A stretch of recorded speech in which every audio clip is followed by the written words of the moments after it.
Good evening. Welcome, everyone. Thank you for joining us tonight.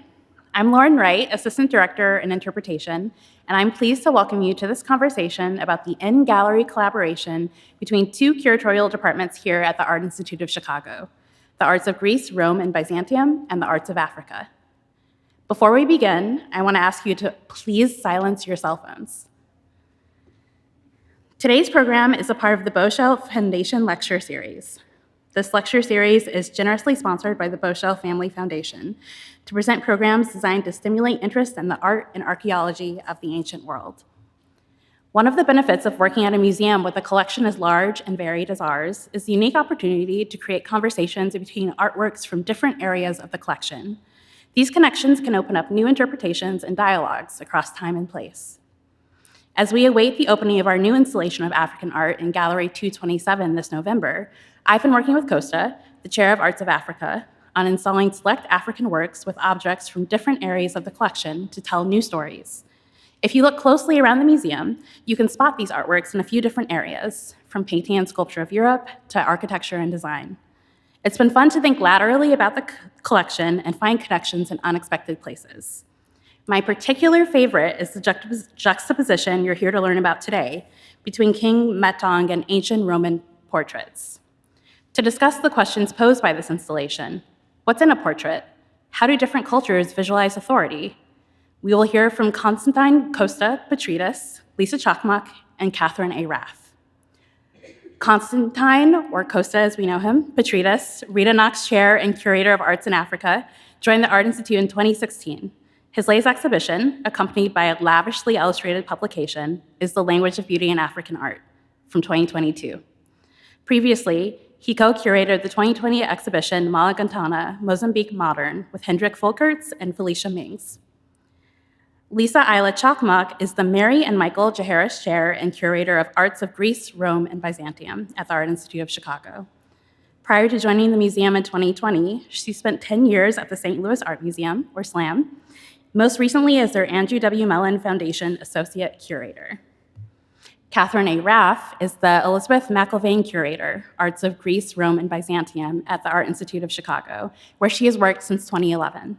Her recent projects include co-curating the exhibition Myth and Marble, Ancient Roman Sculpture from the Torlonia Collection, which you may have seen just last summer, and the reinstallation of the Art Institute's Permanent Gallery of Roman Art in 2024. Katharine was the editor and primary author of the 2017 digital scholarly catalog Roman Art at the Art Institute of Chicago from 2017. Now, without further delay, please join me in welcoming Costa, Lisa, and Katie to the stage.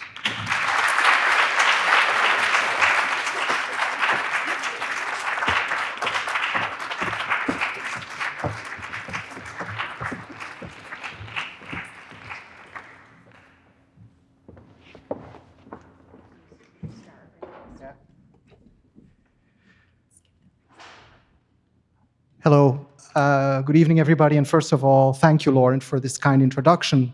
Thank you all for being here.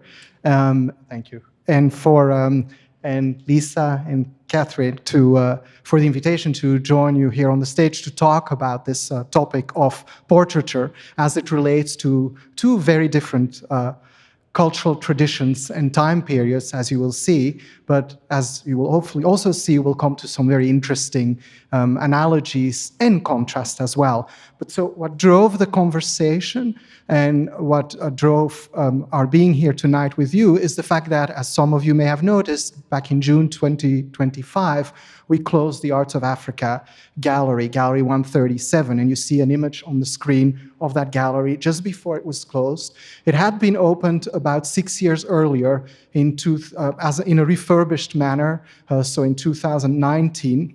And we're closing it temporarily. We're going to reopen soon in November.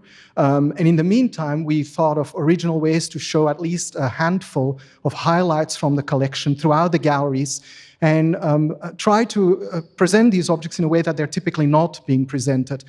Doing so by not only focusing on highlights of the collection that are meaningful in and of themselves, but also objects that tell stories that are even more interesting when they are juxtaposed with other objects and other departments And so I knocked on the door of many of our colleagues and asked them, are you interested?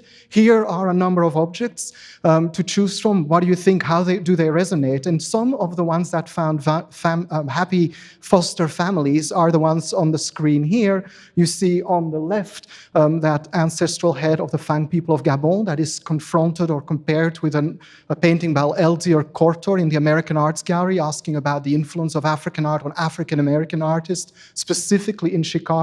In the center, an Ethiopian triptych, not triptych icon, we should correct that, that is shown in the Gallery of Italian Renaissance art to talk about Christianity, how it appears in the arts of both Africa, specifically Ethiopia, from a very early time period, and how it compares and contrasts with the arts of the Italian Renaissance. And then finally, that Banconi horse and rider, one of 5 figures that comes from Mali, dates from the 12th to the 15th century, and is shown in juxtaposition with 2 objects from the Tang dynasty in China from a different time period, but they all say something about equestrians, about horses, about camels, and by doing so about national trade, trans-Saharan trade, about connections between Africa and the rest of the continent.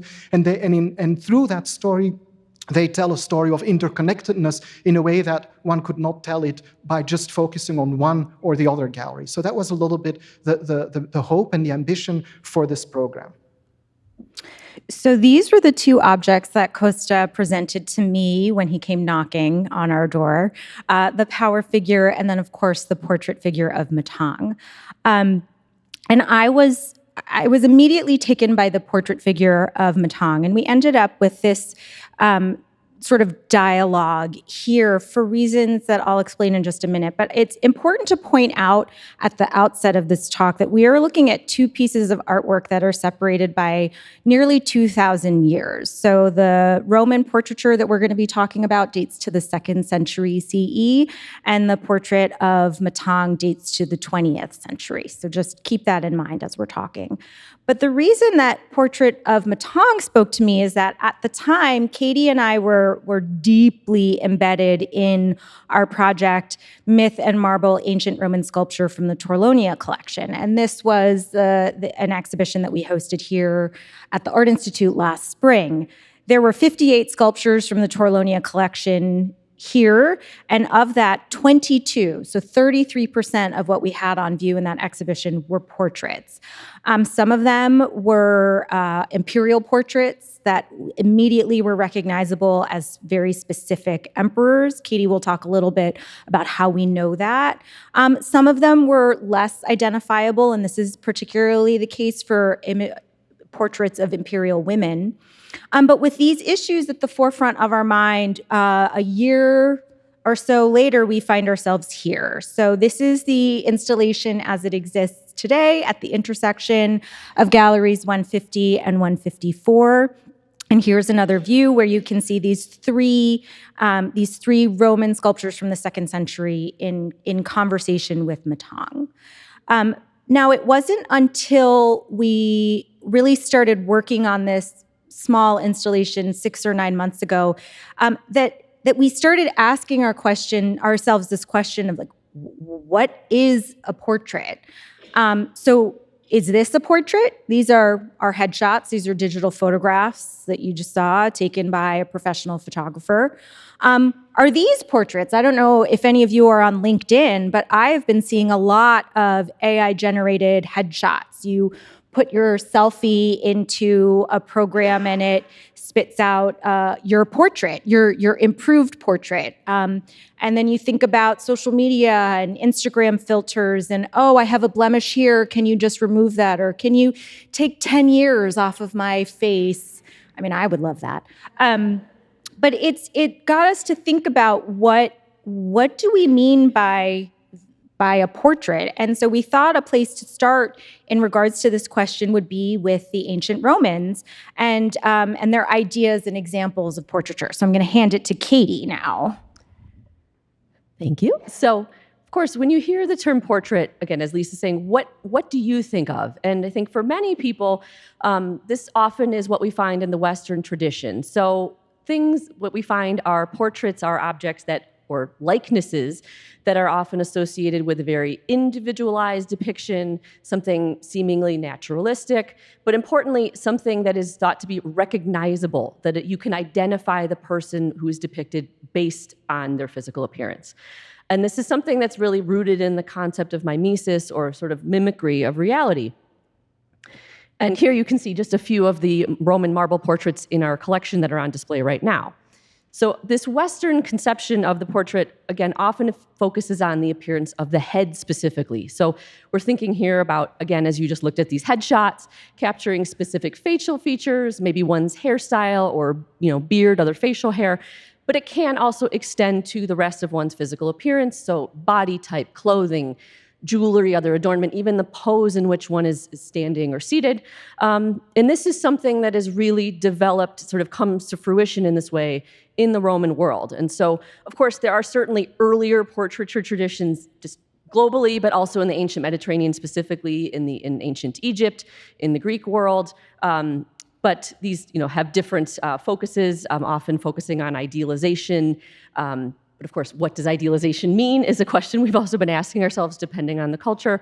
And how you identify someone. So also thinking about, is it just likeness? Is it through an inscription? How do we know who we're looking at? But again, Romans, coming back to Roman portraiture, really emphasize the head as sort of the root of one's identity.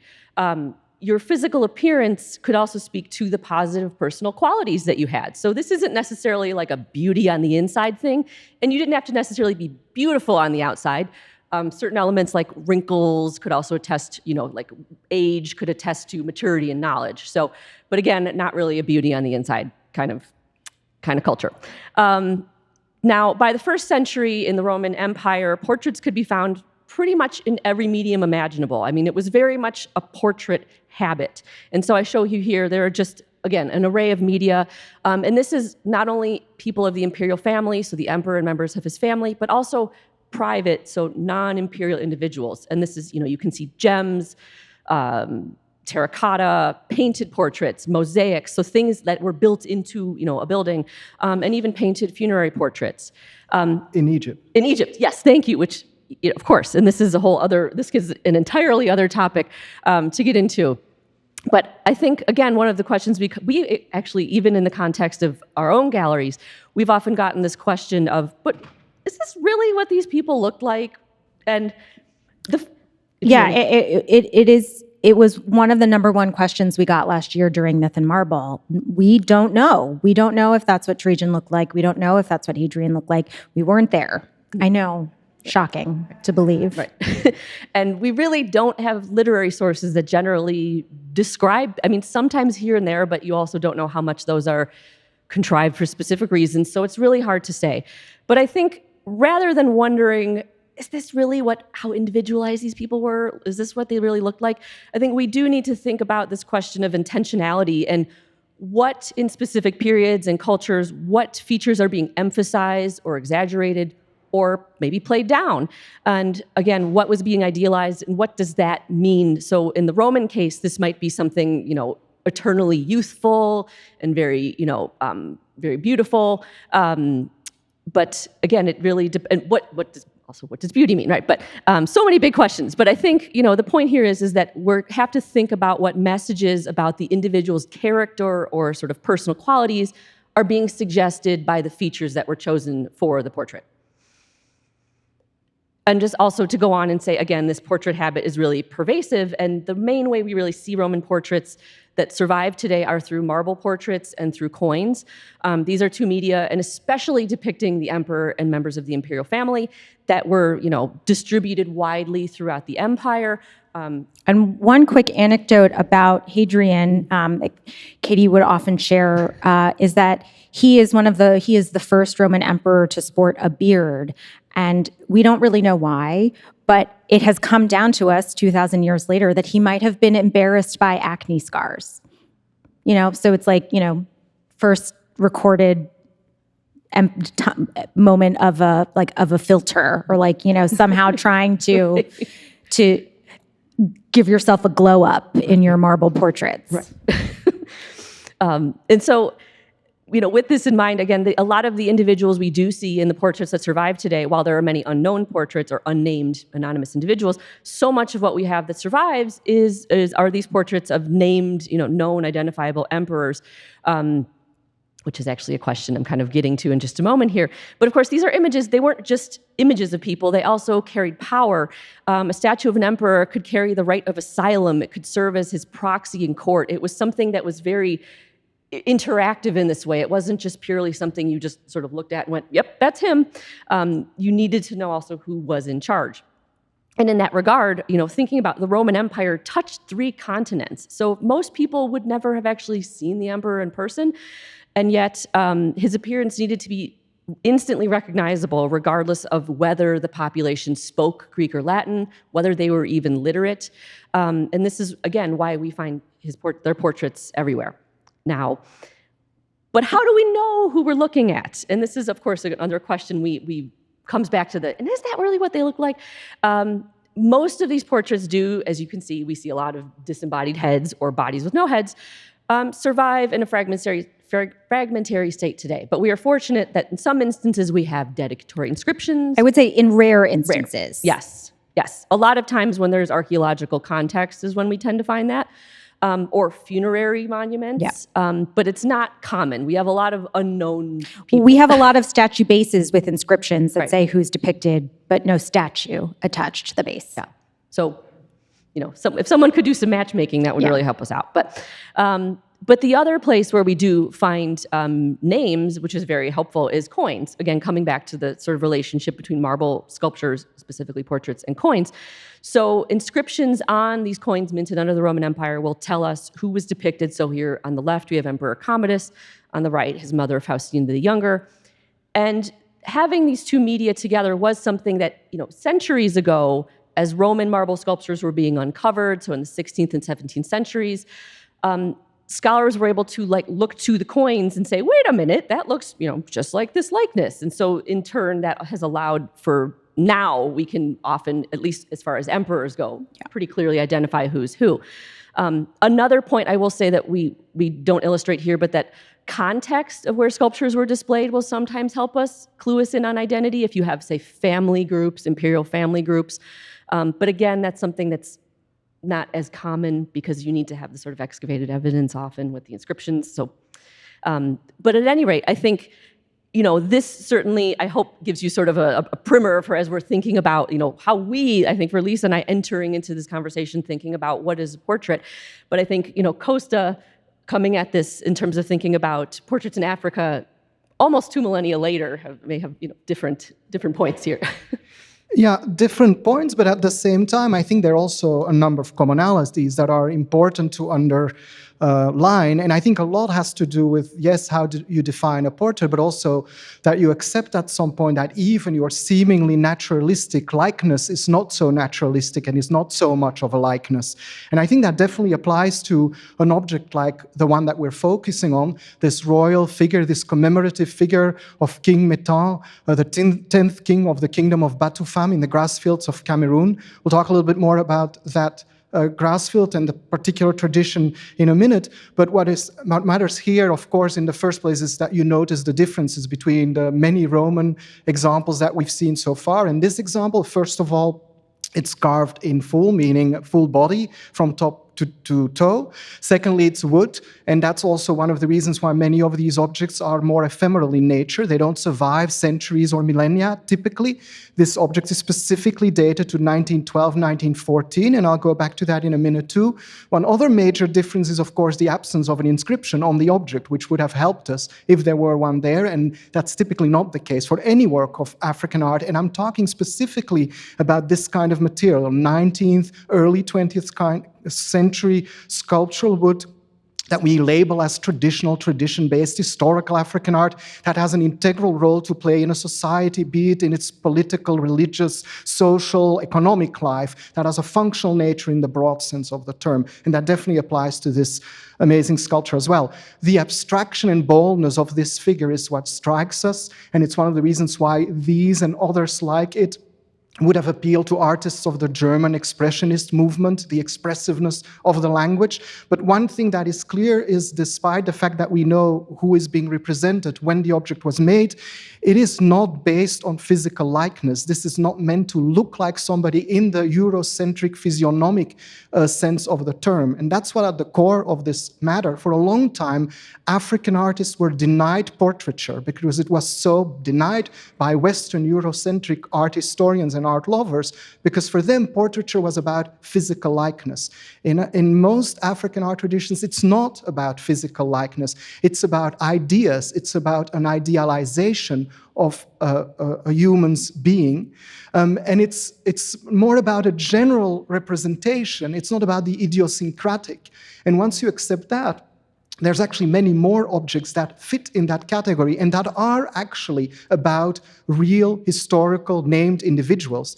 And to give you just a few examples from other parts of the continent that are in some ways more famous and have much longer been recognized as portraits for a variety of reasons, but also because of their more naturalistic appearance, the fact that they're less stylized, less abstracted perhaps than Metang is, but it's that king figure on the left. It's a royal figure called Ndop, that's the name of the genre, from the Kuba people, Democratic Republic of the Congo, Central Africa, a wooden carving of a seated king on his throne, corpulent in its appearance, with attributes and accessories, that is identified as a specific historical king based on the attributes and the accessories, based on his general appearance. It's an idealized rendering of how a king should look like. And the corpulence is one element, one expression of that idealized persona. And along with that, the richness of attributes and regalia that are carved and in relief on this object. But the most notable element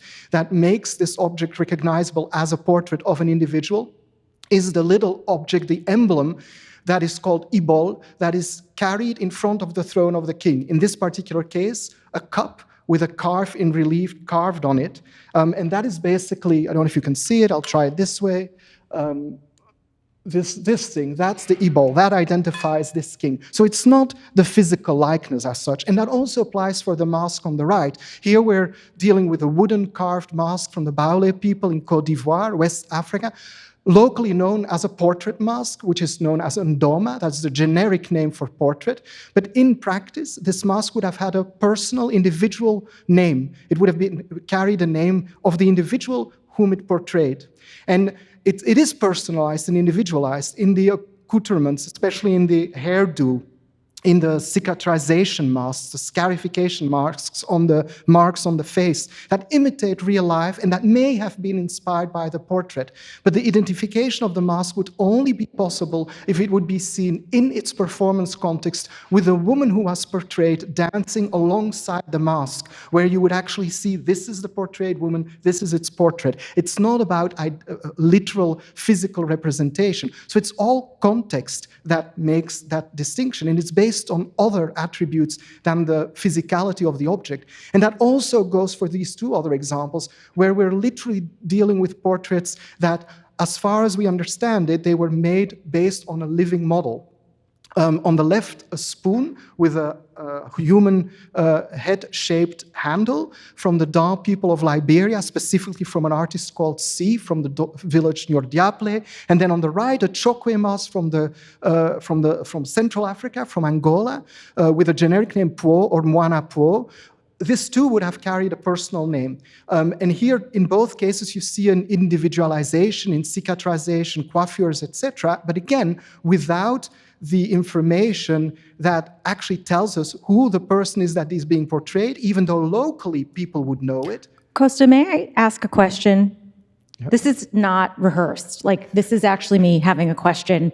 Are these both meant to be females? Yes, they are. I think that's interesting just because there is a similar situation in the Roman world where portraits of women are much more idealized, and the identifications are much harder to make because they, especially in the imperial world, they appear much less on coins. So we don't have that same source material to go to. But there is a deliberate sort of elision between elite women, senatorial women, and imperial women. And so I think there's I think it's to be said something interesting, yet another similarity that we are always learning, just even in the course of this conversation. So sorry for my interruption. No, it's good. It's perfect. So, because, yeah, indeed, there are also idealized renderings of women. And so even though they're based on a model, they're not necessarily literally representing that model. And they're individualized, but it's, again, the context that would make it possible to be more specific. And that reveals, of course, the lack of documentation that unfortunately exists for so much material that was not documented and observed in situ, in its original context. And there are exceptions, and this would be one of them. And here you see actually a young girl who's carrying the carved spoon made by her father, another artist in that same area in West Africa among the Da people, Tompime, a photo made in 1960, shortly after the object was made. And here one could argue there's more of a resemblance even than in the other cases that we've seen. It's more literal, and we have the name, or at least the identity of the portrait in front of us. But an interesting comment that I'd like to end on this section is that the commentary made locally was that this object looked too realistic according to local audiences. They said it looks too much like a photograph, and that should make us think a little bit about the fact that the lack of photographic representation may have more value than the lack thereof, that there is actually a reason why carvers in Africa decided not to imitate a living human being, that it has nothing to do with technical limitations or incapability, as was unfortunately very often thought in the early ages of the discovery of African art, that stylization and abstraction are deliberate and very meaningful. Costa, can I actually, also off-the-cuff question here. Just thinking about your last several slides, it's also occurring to me, are any of these portraits ever reused? Are they ever re-identified and sort of reassigned to another individual? I think sometimes we do see this in Roman portraiture of sculptures being recarved, but sometimes they're maybe just given a new inscription and like, yeah, that's actually this person. Just making me wonder about this. As far as I know, and it's hard to generalize about this vast continent, yes. and the realities we don't know much about much of it, and I should have underscored the name Hans Himmelheber written on this slide, who was active as a researcher, a German anthropologist, art historian since the 1930s, was one of the first and few to focus on the idea of portraiture, but also on the question of what is not portraiture. But even he, in his extensive studies, he didn't record that notion. Okay. He did record the reuse of objects, but not these portrait masks or spoons, like in this case, because the Da also make masks that follow the same principle. No, they were very individualized, and they would be performed during the lifetime, typically, in these cases, which is, of course, slightly different from a commemorative object like the one that we'll talk about in a bit. So I think from there, with all of this background in mind, we started thinking about realistically, as far as installing, making this installation in our galleries, in the Jaharis galleries, what would be the most fruitful pairing, and also something that, practically speaking, what we could also manage. Something manageable. Also a huge consideration. And I think we found a grouping of three Roman portraits that paired just also really well with Metang in this way. And so what we landed on this idea of portraits of individuals in power across cultures. That was sort of the broad theme we landed on. And we really wanted to think about how this group of works would reflect the aesthetics and values of the times and places in which they were made, which of course are quite chronologically and geographically, distinct. And so, of course, as you can see, despite, the many formal and stylistic, but also cultural and chronological differences we're dealing with here, we really thought that this grouping would make for a very interesting exploration of the ways in which rulers in different periods and cultures would use specific physical features of their portraiture, but also attributes to help project concepts. Specifically, there were some commonalities here of serene authority and youthful vitality, but also the idea of strength and stability in their rule. And so that was kind of what led to what you do see in the galleries. And now I think Costa can speak more specifically, again, about Metang.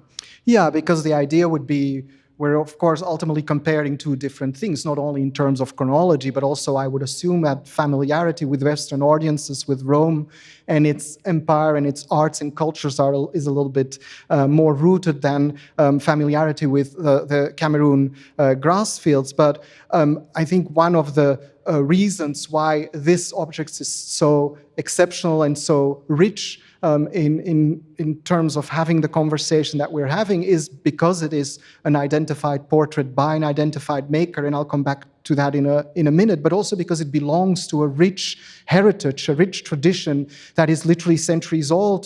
Batufam itself was founded in the 18th century, and it continues to this day. And like many other parts of that corner of Cameroon, it's a vast region known as the grass fields, referring to the lush, verdant mountains and high plateaus that is the home of hundreds, 200 about, chiefdoms and kingdoms, states of different size and scale, each of which are known for their ruler, known locally as Fon, a Fon who has a palace structure, architecture, and on top of it has a very elaborate royal artistic tradition. I'm showing you on the map on the right, that corner of Cameroon that we're talking about, which is the broader grass fields that is culture divided in 3 regions. Northwest to the north, on the right you have Bamum, and then on the southwest side you have Bamileke. And Batufam is one of the many kingdoms that is part of the broader Bamileke culture and population. And so that's what we're looking at.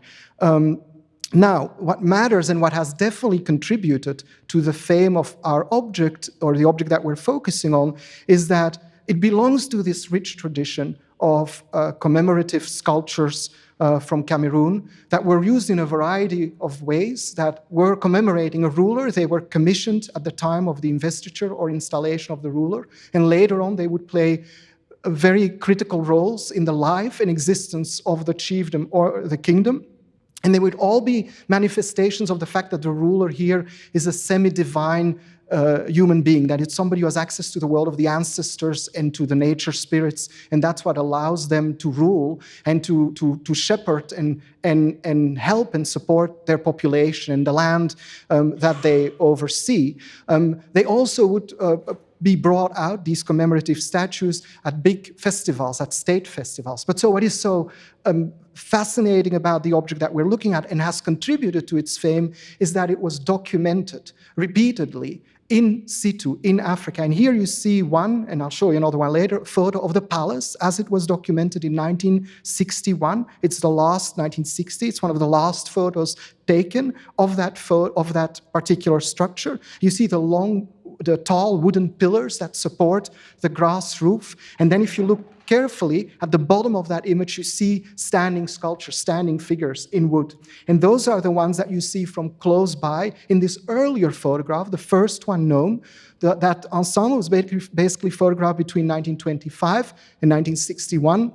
4 or 5 times by different people who documented the same phenomenon. Here you see the close-up, and one detail that I want you to pay attention to is that here, more than in the other photo, the objects still show the surface painting, red, as we will see later, with white dots covering the bodies of the objects that are being represented. But what you see is male and female figures on the right and the left side of the entryway. And if you look really more closely, and I'll try to do that without a trembling hand, here is the figure of Metang, now here at the Art Institute. And here is another figure, Nana, his wife, his spouse. So all these commemorative royal portraits were conceived as pairs and were commissioned and made at the time of the investiture or the enthronement of the ruler. And what you see in these images is basically 6 generations of rulers, with Metang having been made in 1912 to 14, that's the time of his enthronement, and he would remain in power until 1924. So a 10-year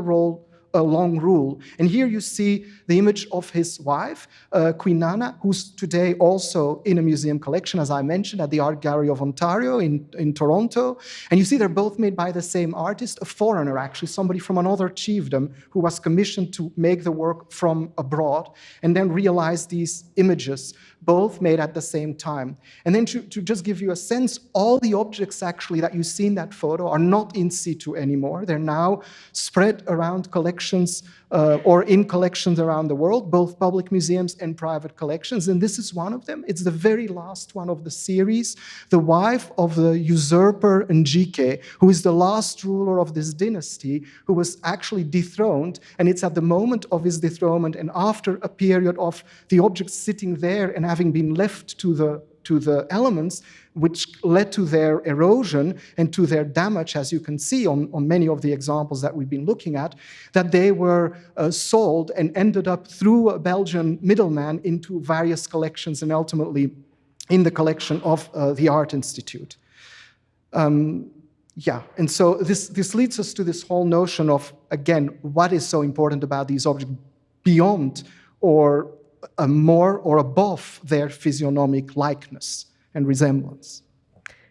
And so I think as we tried to, again, figure out a way to get some of this into the installation, given that there's just so much rich content here, we really tried to think kind of in a way like in groupings of as we have Hadrian here paired with Metang and thinking about, how we are trying to tell these stories and bring these pairings together in our galleries. And so I think one of the interesting points, again, early on, Costa, you had made about Metang in our early discussions, again, 6-9 months ago, was the idea, and perhaps you could speak a little more about this as well, of this idea of the serene authority and sort of specifically the youthful vitality of Metang. I don't know if there's specific elements here to point to, but I can say how it relates to Hadrian. But yeah, in this, I think that idea of an idealized age applies to so much of tradition-based functional African art throughout the continent that you rarely see the representation of the extremely old, the very young. It's always an ideal age.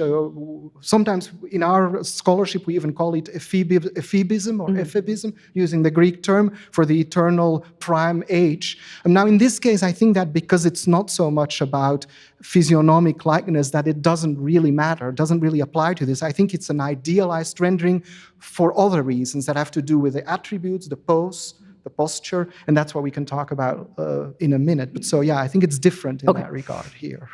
And that's, I think, fascinating, too, because, again, with Roman portraits, we come back to this, again, idealized being sort of youthful and idealism in terms of sort of adhering to naturalism or sort of mimicry of, of reality. Although, again, we come back to the question, which, for some reason, Hadrian, we get this a lot of, like, but is that what he looked like for, like, the 10th time here? But the thing that's interesting is that while, yes, he looks to be, 40, is this really what Hadrian looked like? And is this actually an accurate depiction of his age? Well, the fact is in Roman portraits, and especially in, we see a sort of shift in priorities. So in the Republican period on the left, we have a style called verism, so a real emphasis on exaggerated features of age, so just sort of deep wrinkles, sagging cheeks, crow's feet, everything to really emphasize one's, maturity and wisdom and knowledge. And then, just a few decades later, under the first emperor Augustus, we have this complete 180 to youthful for all time. So well into his 70s. Augustus rules for 40 years? Yeah. He never ages in his portraiture. I mean, we should all be so lucky. Yeah. And so into his 70s, he continues to look like this, very much kind of in the model of a Greek god. And this is something, of course, that suggests sort of the constancy of his authority, the kind of golden age of his reign. And then Hadrian is about a century later. He kind of splits the difference. And so he's, a little bit more mature. There's some sort of sagging, kind of like not sagging, but so much a little bit of a folds around his mouth. And this is, again, we've talked about, is the fountain of middle age, that he's sort of eternally 40, even when he's 65. So again, not too bad. So under Roman portraiture, there's very much more of, it's still coming back to a sort of youthful idealism. But as far as the other two portraits go, this was a little bit of a different focus. It was more about clothing and costume and attributes specifically, which also tied in, Costa, as you were just mentioning. So as far as the Roman portraits go, this was something that we really were thinking about, this idea that both emperors here, so Marcus Aurelius in the center, and then what is likely the Emperor Trajan at right, they're shown in military regalia because the Roman emperor was also the commander of the military. So this is a very common costume to see a Roman emperor wearing.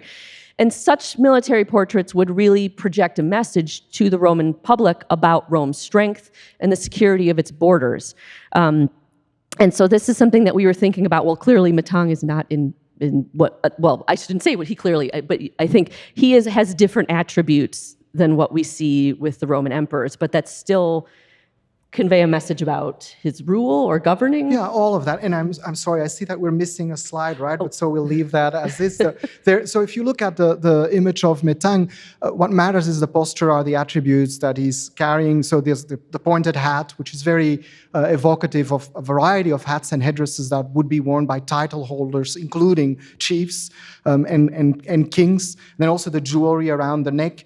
And then very specifically, the two attributes that he holds in his hands. You have on the one hand, in the left hand, a calabash, a gourd covered with beads that is very commonly found throughout those Cameroon grass fields. And so you miss the colors and the beadwork, but that's what is being represented there. And on the right, you have the buffalo horn that is a palm wine vessel that is represented in the hands of the king. And those are the royal attributes. Along with the chair on which the chief sits, a one-legged stool, and then the very, very frontal, very strong and powerful pose with slightly opened legs as a sign of authority, of power, of manspreading that is very typical of this kind of objects and throughout the Cameroon grassfields. But what matters here, and we haven't had a chance to talk about it, is that we know the name and of the portrayed person because that's what has been recorded in the field. We know also when it was made because it was recorded by these numerous people who saw the object in situ.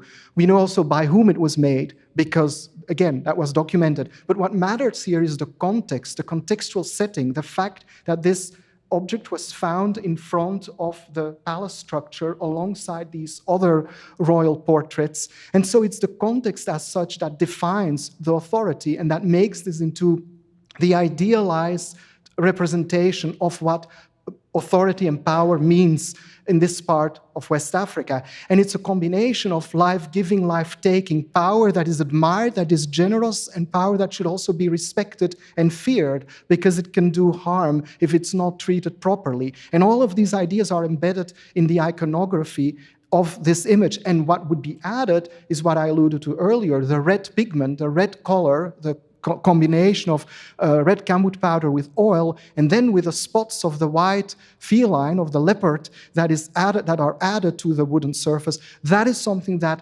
rulers, kings would also wear in real life during important ceremonies and rituals. And all of that indicates who they are and how they distinguish themselves from others in society. And of course, I just want to interject quickly. We actually don't talk about this in the labels in the gallery because we are limited in what we can say in 70 words. But of course, the Roman sculptures would have also been painted. And in terms of imperial colors, you might have heard the term Tyrian purple. You know, only the emperor could wear a purple cloak. So in all likelihood, the cloak on the military cuirass torso would have been that imperial purple color.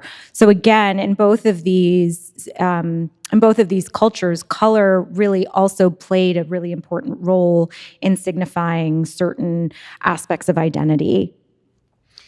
Yeah, and I think, if that's okay, that we can move on with this image that will talk about the fact that, yes, we'd already underscored the difference in time period between Rome and Batufam, but I did want to underline, in part as a tribute to some of our honored guests in the audience, that Bamileke culture at large and Batufam culture in particular is still very alive and well, and that the king is in place in this kingdom as he is in many other parts of the Cameroon grassfields, and that there's a very great knowledge and pride about cultural heritage and artistic traditions and legacy. And here in this image, you see the entryway to the palace of Batufam that also includes a museum, and that a museum that is visited by foreigners, travelers, tourists, and it's actually part of a network of a travel route of chiefdoms and kingdoms of the Cameroon grassfields. And so if you enter, you actually see the modern version, which is in many ways related to the kind of images that I showed you earlier, including the representation of wooden carvings,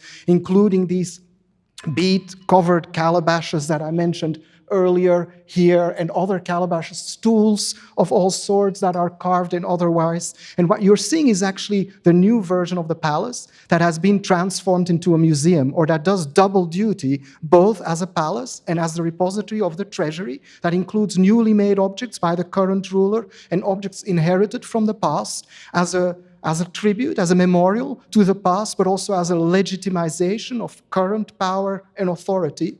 And what is most fascinating is that these treasuries have not just been transformed into public museums that can be visited, ideally against an entrance fee, so that the visitor can help with the survival and preservation of these structures, but also they're living museums in that the arts are removed, taken out of their structures to be danced with, to perform rituals to the ancestors and the spirits, that they're not dead, silent objects, that they are actually alive as such at given times, and that the two things don't exclude each other. The museum setting in the Western sense, which is very much aligned to the palace treasury as a repository, and then the living museum where it's a temporary place or space from which you pull out the objects that you need for your important celebratory or other events. And then I think one of the last slides of this part of the talk is to show the current ruler, King Innocent Nayang-Tukam, who's seated in his own portrait in a way that, again, evokes in many ways the sculptured portraits that you saw earlier, where the context, the framework literally matters, but also the way he's seated, the accessories, adornments, the gold that he wears and the other jewelry that he wears, the textiles that he wears. And so this is just one example of a living tradition, both in terms of the arts and the museum, but also in terms of the cultural practices that go along with it, and the pride and knowledge and awareness and the sense of preservation that are very present in this part of West Africa and that have contributed to their fame and their name. And so just to wrap up, this conversation today is really special because it's made possible because of this museum. The Art Institute of Chicago is one of the largest encyclopedic museums in the United States. And it allows for us to make juxtapositions like this. We can bring objects together that are not only from different collections, but these objects never would have met in their primary contexts, in their original lives, and from the 2nd century Roman context and the 19th and 20th century Cameroonian context. And so we close with this image of the installation. You have until May 26th to see it, but even after the installation is taken apart, I hope that you'll consider and keep thinking about the question of what is a portrait. So we did great. We are only 3 minutes over time, so we have some time for questions. Please raise your hand, and a member of the Art Institute team will bring you a microphone.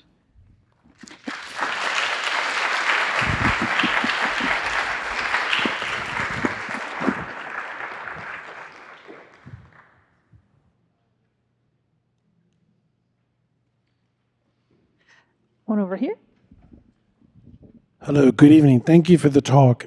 Just a quick question about the visualization of ancient Roman art and 19th century art. So with the Roman, you have the coinage, you have the statues, all of those pieces you were speaking about. And then obviously with Batufam, you've got the standalones, the palace, all of that.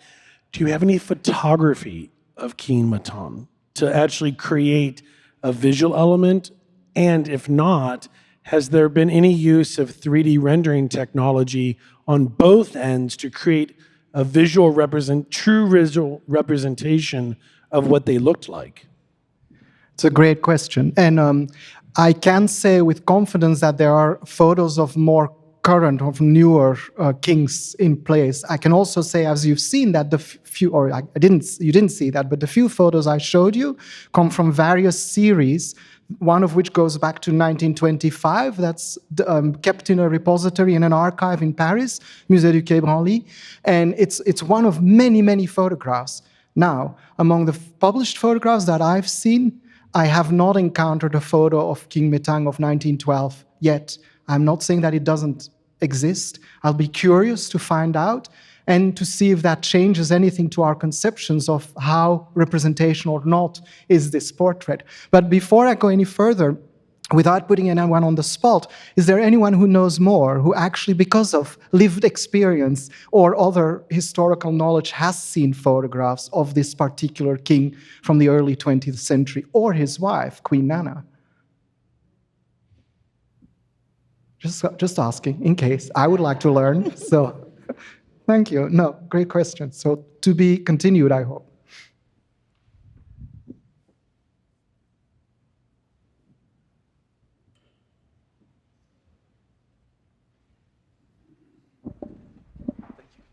You talked a little bit about the importance of context in the Batufam art, and I just wanted to know if you could talk a little bit more about how you portray that information or convey it when it's in a museum where you don't have that context and you haven't seen or met the people that it's portraying.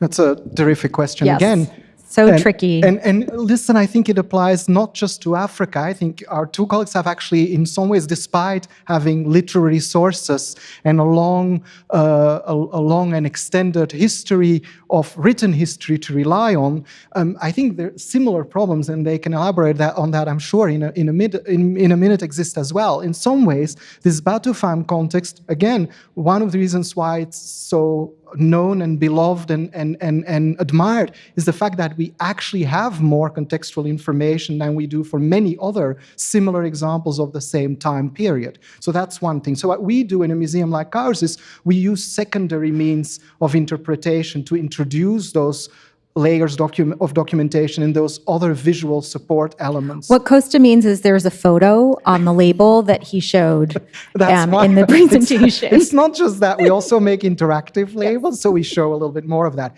The bigger question is, of course, how far do you go into this? And how far do you recreate context? And I know there's different museums do it in a different way. And anthropology museums for a long time have favored the reconstruction, the imitation or the suggestion of a habitat for people and animals and places.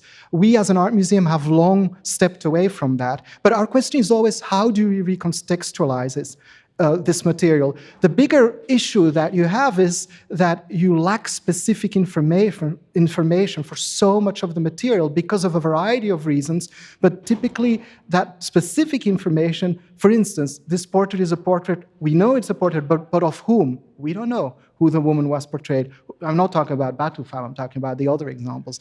And that's where you always have to weigh how far do you go in your speculation, in your reconstruction, in your recreation. And in some ways, I think I've adopted a perspective that is very similar to many of our colleagues. We accept the fact that we're dealing with fragments of history, fragments of culture, that we try to evoke a context of without pretending that we know what it is and without therefore taking away from the fragmentary status of what is there.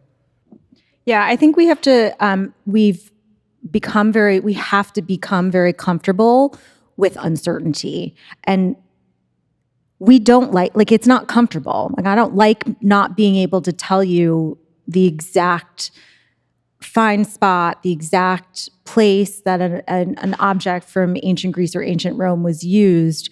But we also don't want to lead you down an incorrect path. So we try to, tread this, this fine line between, giving you a little bit and hedge, like we hedge a lot. I don't know if, when you read our labels, particularly in the arts of Greece, Rome, and Byzantium, we love to hedge. Possibly, perhaps. Those are two of our favorite words. One thing that I want to add to that is, and it's important, and I tend to forget it myself, in a collection of about 500 objects that are on view in a normal, no, not on view, that are in our collection storage, of which 150 are typically on view, but the total collection 500, that is defined as African art. 2 of them in that collection, do we have any primary information about where were they documented through a photograph, and where and what do they represent, let alone by whom were they made? The rest, we don't have that information. That's the reality. And there's many reasons to lament and to debate and to discuss, and there's many explanations for that, and they're not straightforward all the time. It's very complicated. But in any case, this is one of two, which is another reason why it's so exceptional, of course.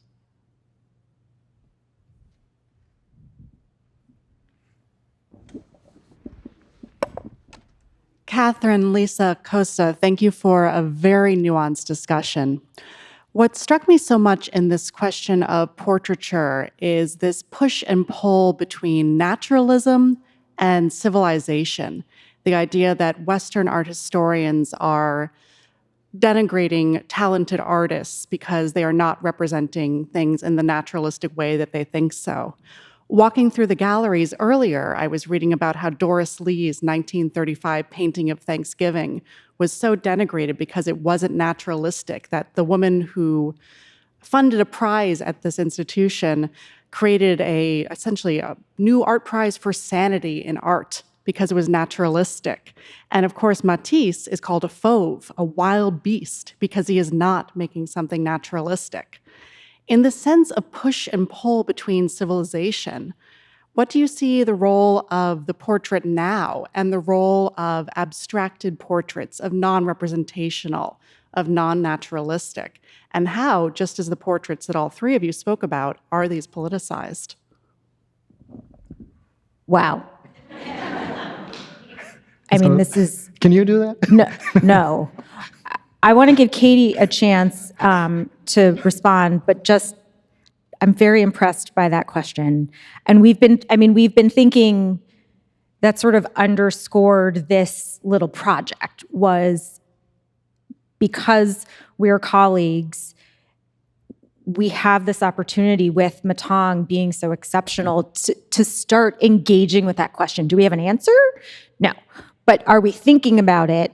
Absolutely. But I'm sure Katie has thoughts. I have thoughts. I don't know if I can fully answer that in its entirety, which was an amazing question.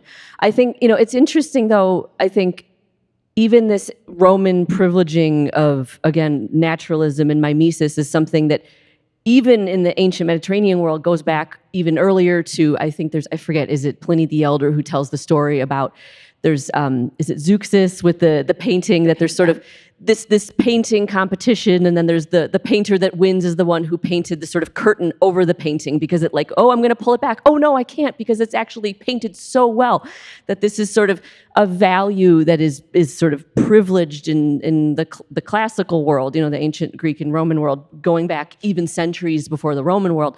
And I think, it's also interesting, though, on the flip side of that, we find objects that, again, we think about. I didn't really get into this today, and I was going to say, where's Ashley? I know Ashley, our curator of ancient Egyptian art, would be the better person to speak to about this, but also thinking again about, but other maybe mimetic traditions where idealization, and again, I keep coming back to, but what does idealization mean depending on the culture, but where the identification depends upon the naming specifically in terms of an inscription, and why culturally, what rationale is that? There's religious reasons for that, if it's political reasons, if it's social reasons. And that's something we see in the Greek world as well, that I think sometimes we seem to, again, sort of not turn our backs on that, but we forget about that. There's this other ancient rich tradition where naturalism is not a part of that. And I think that it's part of, for us, I think today to, again, those of us like me and Lisa who are working in this field, part of this project, what's been so fascinating is having that opportunity to sort of turn that off and recognize that really so much of portraiture across time, and again, I'm super generalizing here, major broad strokes, but that naturalism is not always a part of everything, right? And that we have to acknowledge that. And I think also something that's always quite interesting, actually speaking to your question about, context, but, we have no idea of knowing what other types of portraits existed in the Roman world. This is the type that survives the best, marble sculpture, particularly of the 2nd century, because there was so much of it. So literally, it's a numbers game. We have very little Greek portraiture. We have very little portraiture, in other media. Katie did show a slide with a few, but really, I think that's something that has been Perhaps to your question in terms of like the politicization of portraiture, like I think that the realism has been overemphasized by later polities, later, politicians, later artists, later scholars, later people. And it's like that stupid quote that the former defense secretary said that's actually really smart. Like, we don't know what we don't know. This is not an answer to your question, but I think it adds to it a little bit. That is also the focus not only on figuration, but also on representation and on permanence. If you think of the arts of Africa, we've been very limited in our traditional Eurocentric approach to focus on sculpture and figural representation. And that is only a minority of what has been produced and created. And when it comes to portraits, we've talked about the generalized portrait that is more common on the African continent in these traditional settings, and then the more representational portrait. But it is a third category in Africa, which has been labeled the emblematic portrait, where it's, for instance, a piece of textile that is covering the house of a deceased person, and that as a symbol, as an emblem, signals and portrays the deceased. And it's not about representation. Often it's a piece of textile that belonged to the deceased, and that in and of itself, for a variety of other reasons, represents that deceased. Is that a portrait? Yes, in some ways it is.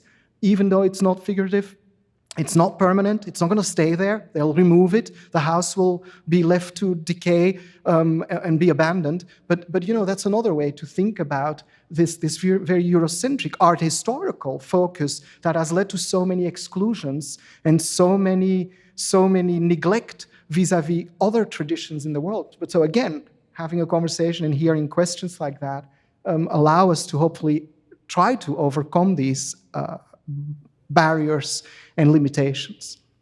And with that, we are at time, everybody. Thank you so much for coming. And thank you, Costa and Katie.